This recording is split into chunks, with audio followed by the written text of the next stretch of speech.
Alright, hello everyone, it's Happy, and today we're going to be talking about one of the most OP tanks in the whole game, and that is definitely the Smasher. Now, some people would say the Annihilator, but of course I made a few videos on that tank as well, and I feel like there needs to be an update video on the Smasher, because I've seen a few Smasher cases released by Wargaming as well. The reason why this tank is so goddamn strong is because it's a KV2, but at tier 7 with all of its statistics obviously buffed up a bit.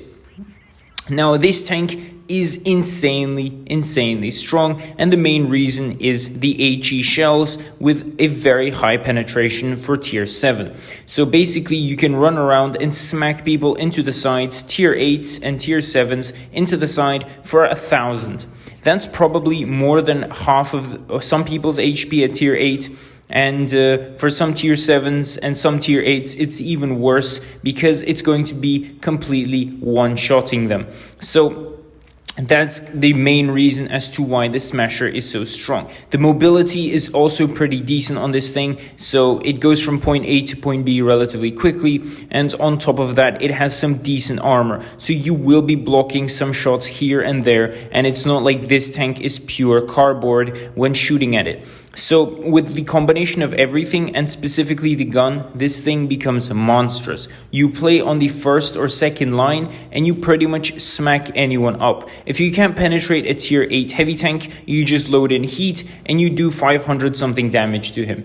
If it's a tier 7 tank, which can't be penetrated by HE, you simply slap him with AP for 640.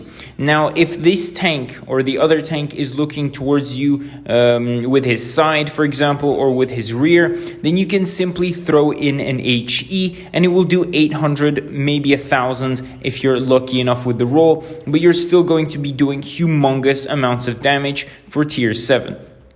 Now the the Su-152, the tier 7 Soviet tank destroyer, is considered very strong because it has a very similar gun, if not identical, but the difference between that and this is the fact that the Smasher actually has a turret. So this thing can literally poke around corners, smack people for 600, 700 or 1,000, and that is just insanely strong. I really don't understand what Wargaming were thinking when they were adding this.